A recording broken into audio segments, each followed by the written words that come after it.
handling the probate process to sell a parent's house, or selling a parent's home who's no longer able to make decisions. It's not just challenging, it's like a minefield, and it can determine the financial future for your family. Probate, it's a legal process.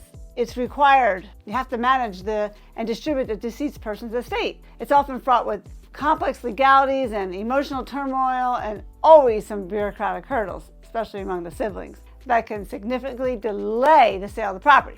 You don't want to miss a step. But if you can master this process, we're going to go through today, it's not just about cutting through some red tape. Really, you need to safeguard the inheritance. That's the goal. Prevent costly mistakes and ensure that the legacy of your parents, they loved you, they're your loved one. You want to make sure it's the best way possible, that you're honoring them. So one wrong step can lead to financial loss and extended timelines. I've seen the timelines get extended, and emotional exhaustion is also happening here. You're going to have it. But right now you need to be clear, have the most clarity and support ever.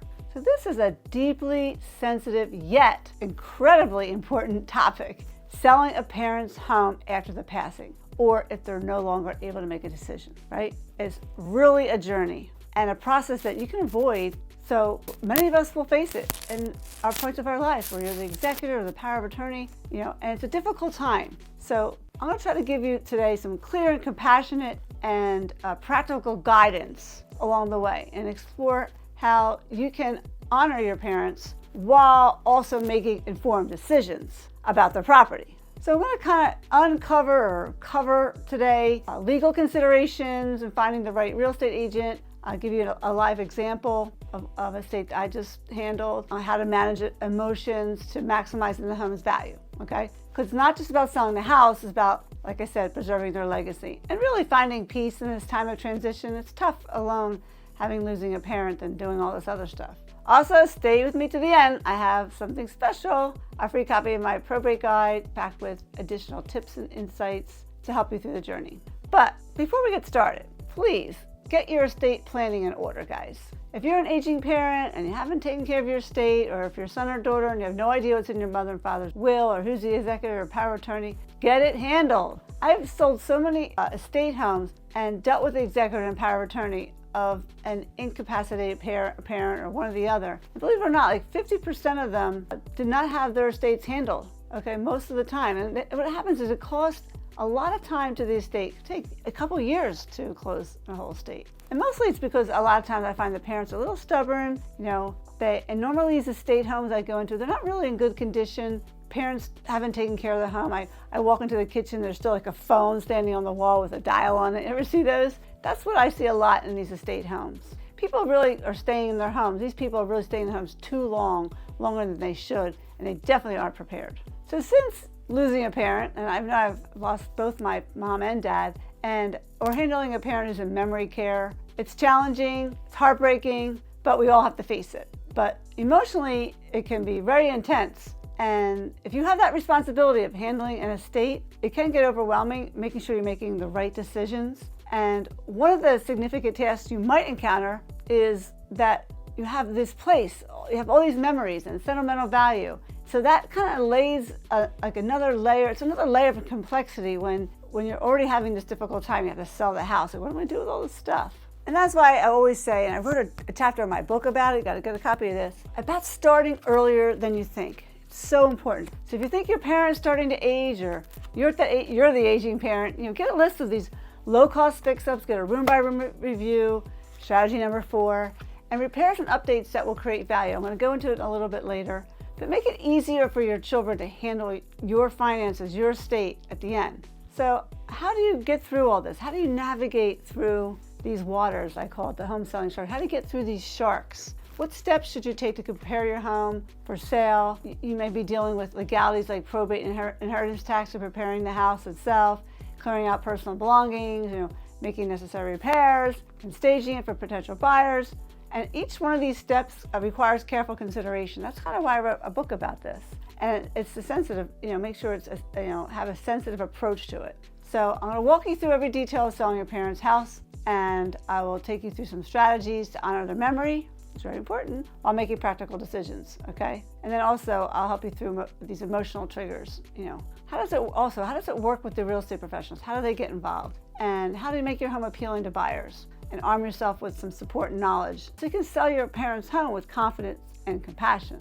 Take the time to get a comprehensive understanding of the entire process, start to finish, because you maybe never sold a home before. Feel empowered and confident. I always tell people, make informed decisions. That's very important. And find peace in this time of transition, because I found a lot of people come back to me after reading the book and they're like, I really understand the process. Let's get started. First thing I want to talk about is making the house appealing to potential buyers. But what level do you want to take the updating? Are you going to paint your parents' home or not? Are you going to lift up rugs or not? How are you going to make all buyers immediately feel welcomed and comfortable and ready to submit an offer? That's the idea, right? Every estate home is different, right? Remember that. So first you need to look at the market. Is there a market for this home doing nothing? What's the market for doing a little something? What's the market for doing a little bit more than that? And what money constraints do my clients have? It's very important, I ask. Because the idea is what you want to do is prepare and stage the home for your target market. Is it a first-time buyer? Is it a move-up buyer? It's crucial to know before spending your parents' money and your inheritance. So I want to tell you about a class client, some pictures of a home at 700 Hunter, a little bit of before and after, just basically, for them, in fact, I really found out what's important to them. Money was important, and timing, because he was in a care, wasn't passed away yet, was in care, and he needed the money because they were running out of money, paying for this and that for the house. They still had a mortgage on it, and in their market, in their neighborhood, was really hot. So for this house, we decided not to paint because it needed the time. That would have taken an extra month, and that would have cost them an extra $6,000, the carrying of him being in the home. So we said, okay, we're going to take that out. We're just going to lift up the rugs, and which we did. Here's the before and after of the rugs in the living room, okay? You can see that was a good thing to do. And then the next one is of the family room, before and after, okay? And then the basement was a mess. It was dingy, and so we took the basement and we cleaned it out, painted it, and this is the before and after of that. And then also the garage. We did that. We didn't spend that much money here. We spent about everything with the pre-home inspection, some repairs, about $7,000, maybe six or $7,000. And we ended up selling the house, listed for $450. We sold it for $510. Okay. So the idea there of staging is really about transforming it into the most appealing version to help buyers envision themselves living there. We don't want to have the garage and basement grungy. We wanted to have it, nice and clean so people could feel like they could move in. So this whole process of this house, there were 6 hours of 800, I got junk guys coming over, 6 hours to remove all the stuff in the house. And while the rug guy was taking up the rugs, and the other guy handyman was painting the garage and basement, all the repairs for the home inspection. We did a pre-home inspection. That's another chapter, strategy number 2 of my book is doing a pre-home inspection. Oh yeah, also we did some cleaning in the house, some really deep cleaning. And because I think about 99% of buyers begin searching for a home online, and the initial impressions of photos are absolutely crucial. So with this home, we showed outside photos first, and we had like 30 showings set up in this 2-week coming soon period. And then we started posting the interior photos about 2 days before it went on the market, and 5 people canceled because they weren't interested in doing the work. Then we priced it lower to capture all buyers from the different couple price ranges, and it happened. We had $60,000 higher. So if you want to imagine a potential buyer scrolling through countless listings, that's what they do. They scroll through it. Your home, your parents' home, needs to stand out, or any home you sell, inviting them in, and it's a sense of possibility. So if you're just getting started with this process, where do I start with my parents' home? Here's kind of a little bit of a checklist for you. First, I tell you just to plan ahead. When you're preparing for homes for sale, sometimes it just falls in your lap to sell your parents' home, but it's essential to plan ahead with them. You see they're getting older and things are needed to be fixed. Start working with them, go through each room. I could talk about my room by room review in my book. Make sure you get a copy of my book. Look for areas of need attention or improvement. It's a proactive approach, so I'm trying to tell you. Identify and address potential issues before they become obstacles in the selling process. And get advice from your local real estate professional. Get your room by room review. If you need someone in your area, I can just click below. I can find you an honest agent in your area. Their expertise can provide invaluable insights to what buyers in your area are looking for, and that's really important. And also they can offer some recommendations on which updates and repairs will yield the best return on the investment, really important, and ensuring your home appeals to the widest audience possible, as we always say. And you can contact me. I spend about 30 minutes with people all over the United States on a video walkthrough, get an idea of what's important to you, understand your situation. Then I can ideally send you to an agent in your area that will handle your estate sale, the process of selling your parents' home. Because everyone's different. Some people, estates need more time, they need to get it done quickly. Some say, I want more money, and some say, less stress. So make sure we know what's important to you when you go through this process. Plan ahead. You can take necessary steps to make your home, your parents' home, market ready, ultimately increasing its value and attractiveness to the potential buyers. And if it's thoughtful preparation, I always call it thoughtful preparation, kind of sets the stage for a smoother, successful selling experience. When I get into people's houses, I do the 30-minute room-by-room review where one of our listing specialists goes out, or I do, evaluates the current saleability of the home and what to do to prepare on the market. And the room-by-room is amazing. And what it does is it really, really understands what needs to be done down the road. It's planning ahead. And also, if you like what you're hearing right now, subscribe to my channel for more valuable insights. Share this video with anyone who needs it. We're trying to build our community up to at least 600 subscribers by the end of the summer. We're getting there. So your support here makes all the difference. So click below, get your room by room booklet. It's below, and a copy of my book. I've got lots of tools for you. Just let me know what you need. Second thing I tell people is just to get help. Streamline the process with professional assistance. So when it comes to, say, preparing your home or getting help, it can make a big, big difference. Hiring a handyman, a contractor for projects that you don't want to tackle yourself can save you time. You're all dealing with many other things with selling a parent's home, an estate. So make sure it's done correctly. Professionals can handle all types of things, from minor repairs to larger things, and making sure your home is market ready, your parents' home is market ready. And a seasoned agent who works on probate sales will have their own contractors. I have my whole list of contractors at my fingertips. So make sure you have that. So because most of the time, most of the estates I do, time is really important. Some of the projects that some of my clients do on their parents' home to get started earlier is they fix leaky faucets or drywall that's been hit or dinged, updating outdated fixtures, which is important. Remove that old telephone from the wall. More extensive renovations, maybe like painting or flooring.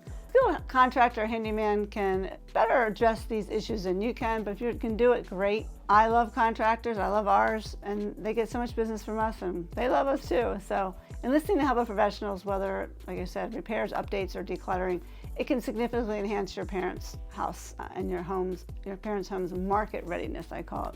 It really then allows you to focus on other aspects of your parents' estate, find a home for the belongings, and it reduces stress and it increases the likelihood of a successful, swift sale. So don't hesitate to get help from your realtor. Let them do their job. It's a smart investment in making your home shine for potential buyers. The third thing on my list is cleaning. Cleaning is important. Decluttering and depersonalize. You want to make sure your parents' home has maximum appeal. So if you clean, declutter, depersonalize, I think that they're key. They're key steps to ensure the home appeals to potential buyers and a wider range. And also can enhance the overall impression of your home, make it more inviting and appealing. Cleaning is so important, like scrub. Get the entire home thorough cleaning and not just tidying, it's really deep cleaning, polishing and sparkling windows. Clean sells. It not only looks more attractive to buyers that they tend to think that the house was taken care of when it was being, parents were living there. Maybe the carpets could be cleaned. If you can't take them up or you don't want to spend that money, just get the carpets clean, possibly replace the carpets, if they're heavily stained or worn. Clean carpets really make the room look great. Sometimes it's not good for everybody. That's why consult your realtor.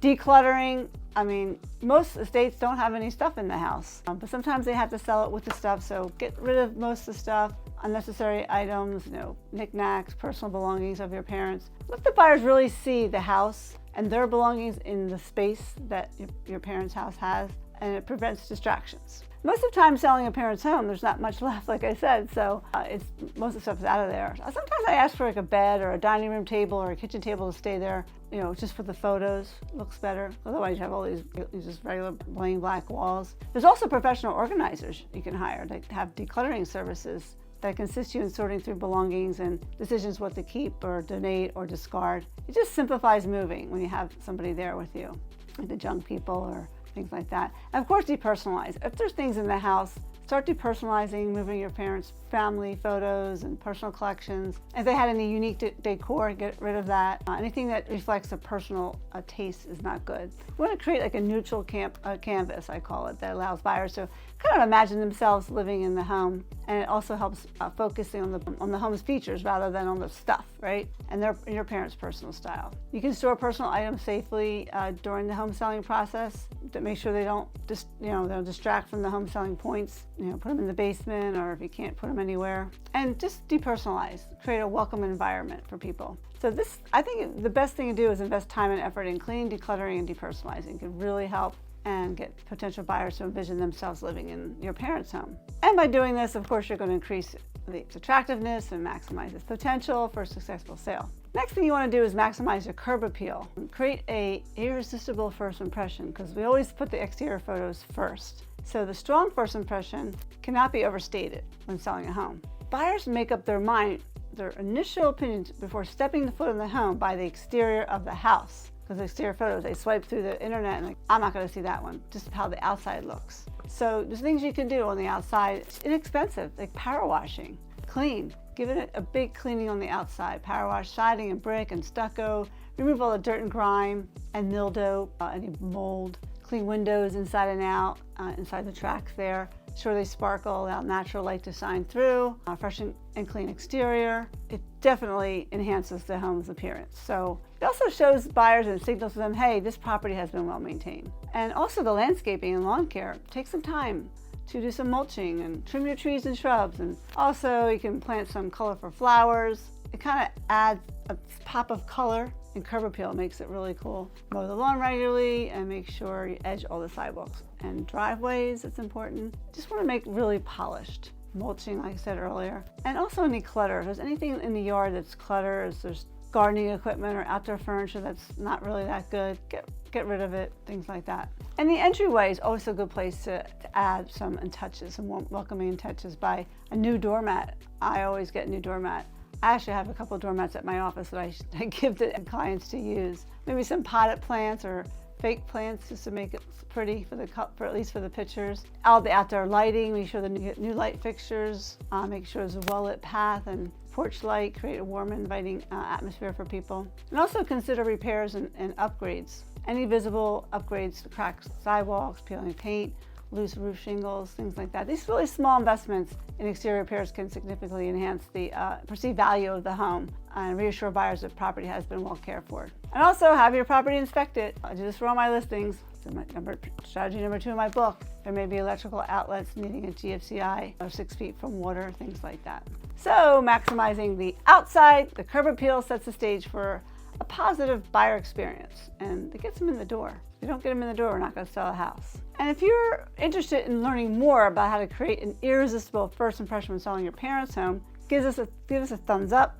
subscribe to our channel for more valuable insights, share this video with someone who could benefit from it, looking to get 600 subscribers, as I said, from summer's end, and give us a comment. What things have you been going through in trying to sell your parents' home? Next thing I want to focus on, stay with me here, I know it's a lot, but kitchens and bathrooms. When your parents' home is being prepared for sale, pay attention to the kitchens and bathrooms. It can significantly influence your buyer's impression, or the first impression. These areas are crucial in showcasing your home and functionality and appeal. Clear off the countertops for one. Declutter all of our pictures of our listings. You can see there's nothing on the countertops. Create a clean and spacious look. Store small appliances or utensil holders or other items. Get them out of sight to highlight the available workplace or workspace in the kitchen. Because a clutter-free countertop, I feel, allows the buyer to see and envision themselves cooking or preparing meals in your kitchen. Next, you want to update accessories. So hang a new fresh little towel or